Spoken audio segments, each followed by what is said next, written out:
No. Can you see? Can you see? I can. I don't need that. I'll go after that. As you know. Bill, amazing guy. Every day when I would come home from the hospital, you know, he was always like working on the lawn, cutting the grass, fixing the lawn, edging the lawn. He was always busy doing something or in the garage. And he would stop everything he was doing to come with that big smile and say hello and ask how Dale was. The day that he came to the hospital, we were there, and I saw BJ kind of from a distance and, against all rules, snuck around and got into the room where you were. And, you know, so we were there through that process. It was very, very hard and very, very sad. And Dale cried when Phil was, you know, lost. And we remember him with the hat, the noodle, and the pool. But we also remember this kind-hearted man who never had a bad word to say about anybody. He always was cheerful, for sure, smiling, for sure. And when BJ wasn't around and we were in the pool, all the guys, he always had a little colorful thing, you know, so it was kind of nice. You know, he was a regular guy. We're going to miss him. We're going to miss him a lot. We do already, we have. But also, what I wanted to share was, I was on my way to the hospital, and BJ, it was one of her first walks, and she came around Dutton Mills, and I stopped the car, and she said, I was going to your house. I said, well, I'll go back. No, I just wanted to give you these. I have treasured, they're going in a frame, a note for Dale and a note for me that Bill wrote in his own hand and never got to give to us because of what happened. So I do have those at home, and they're a cherished moment for me because although I have all the time we've been here together and all those memories are in my heart, his final kindness to us was a card for each of us to pray for us. Little did he know he would need prayers, and we prayed for him. We got it firsthand. We prayed for him right there, Dale and I together at the hospital. He's somebody who's going to be remembered fondly. BJ is amazing for her strength. I know. And I always want to remember him like that. That's how he was, and that's how he'll be in my heart forever. And that's kind of that for me. Can you see okay? Yeah.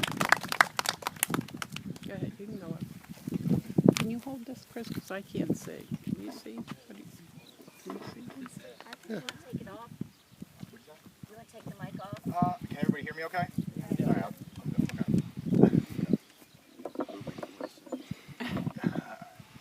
For those of you who don't know me, I'm Casey. I'm Bill's youngest son.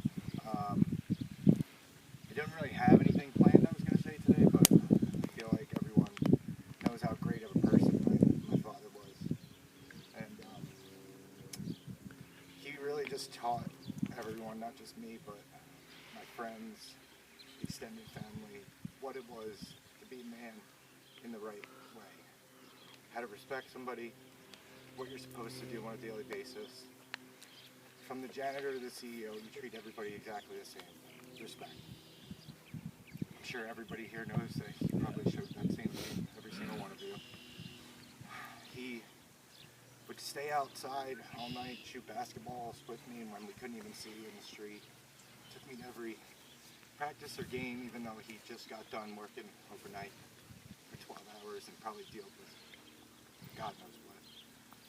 But at the end of the day, he always made time for us, and he always made time for anyone, to be honest with you. And I miss him every single day. And when my wife lost her father a couple years ago, my dad was right there for her. And I don't think she could have done it without him. And he treated her just like she was his own daughter. And I can't thank him enough for everything I've learned. I know I've not been the easiest person for him to deal with, but he inspires me every single day to be better, and that's what I've been trying to do. And I thank every single one of you for coming out here today. Thank you.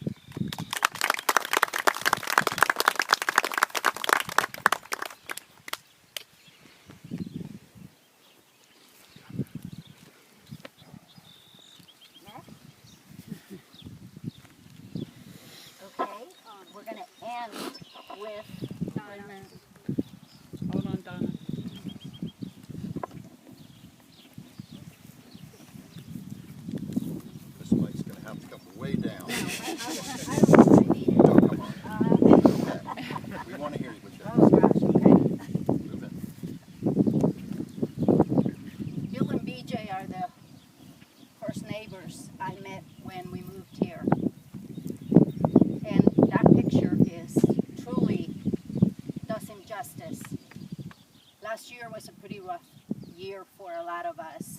And my fondest memories of him is going around to everybody who had a birthday, including my granddaughter, to sing happy birthday. Always watched him walk. Sometimes I would try to keep up with him. We both had short legs, so I figured I could keep up with him. One of the things that his son and BJ touched on, he never, ever had a bad word to say about anybody. I remember one time I was complaining about someone, and he just touched me on the hand and he said, you know, you never know what that person is going through. So just let it go and always think the best of that person.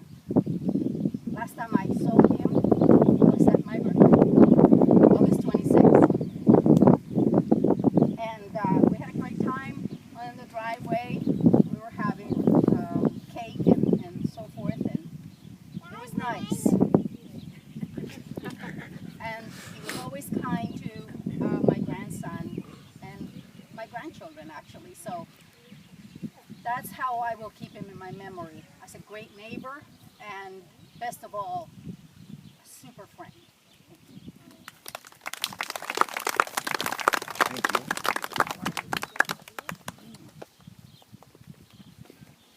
Anybody else?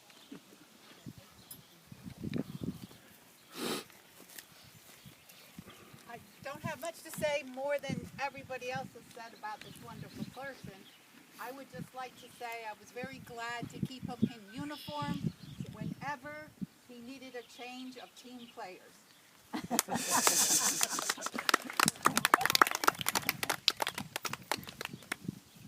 I'll just say something from here, Donna. No, it's okay. Bill, all of that, everything that you all said, and he turned me on to Stella, of which I have a few. And we're gonna, flip. There's some, don't worry, there's some for later. Some for later.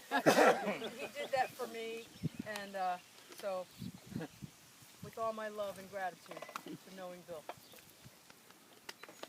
And now we're going to sing. Sure.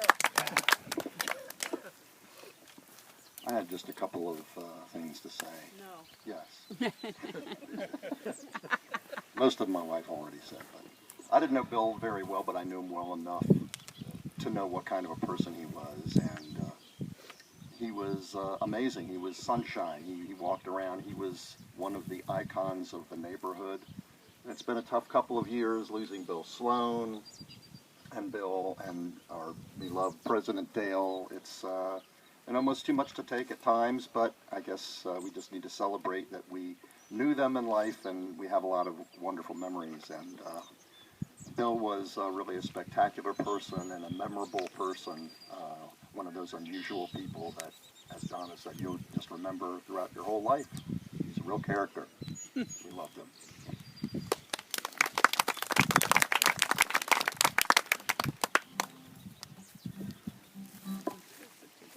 When BJ was thinking about favorite songs that Bill might represent him, his life, or just his taste, she thought of What Is Hip by Tower of Power.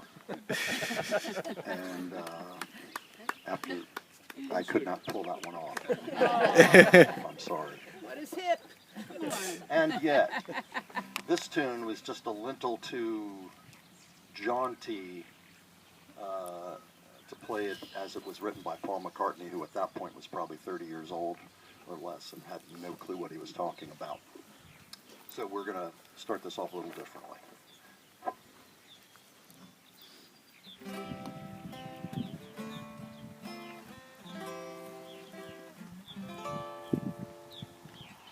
When I get old, losing my hair,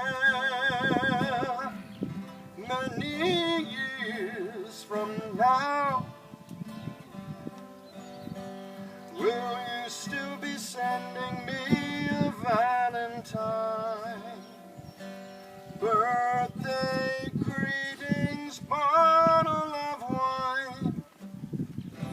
I'd been up till 2:45, would you lock the door? Will you still feed me?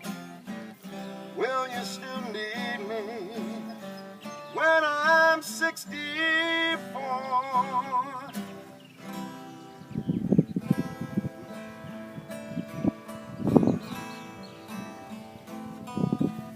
Every summer we can rent a cottage in the Isle of Wight if it's not too dear. We shall skimp and say, grandchildren on your knee, Vera, Chuck, and Dave.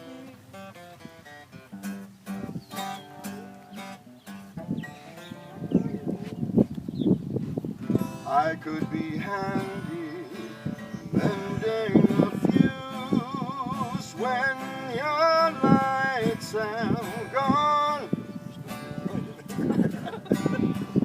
Sunday mornings by the fireside,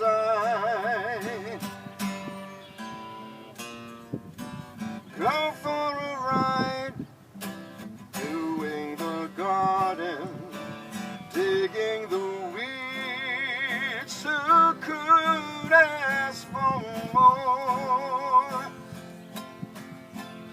Will you still feed me? Will you still need me when I'm 64?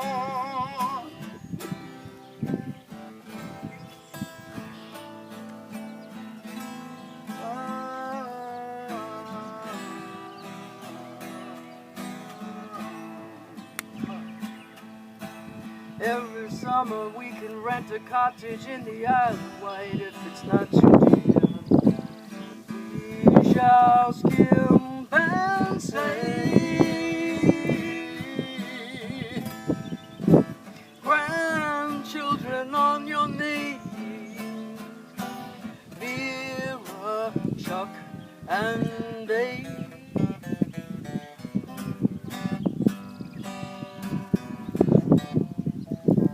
Send me a postcard, drop me a line, stating point of view, indicate precisely what you mean to say. You're sincerely wasting away. Give me your answer.